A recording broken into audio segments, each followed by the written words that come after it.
যাবিরে যাবে কন্যা বাবার বাড়ি ছেড়ে শ্বশুর বাড়িতে।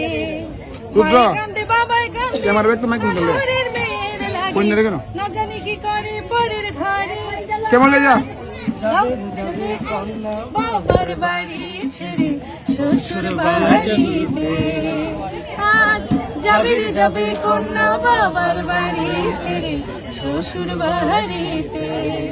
মায়ে কান্দে বাবাই কান্দে আদরের মেয়ের লাগে না জানি কি করে পরে ঘরে। আজ যাবিরে যাবে কন্যা বাবার বাড়ি ছেড়ে শ্বশুর বাড়িতে। আজ যাবিরে যাবে কন্যা বাবার বাড়ি ছেড়ে শ্বশুর বাড়িতে। কৌদি একটা হিন্দি গান হয়ে যাক ওই যে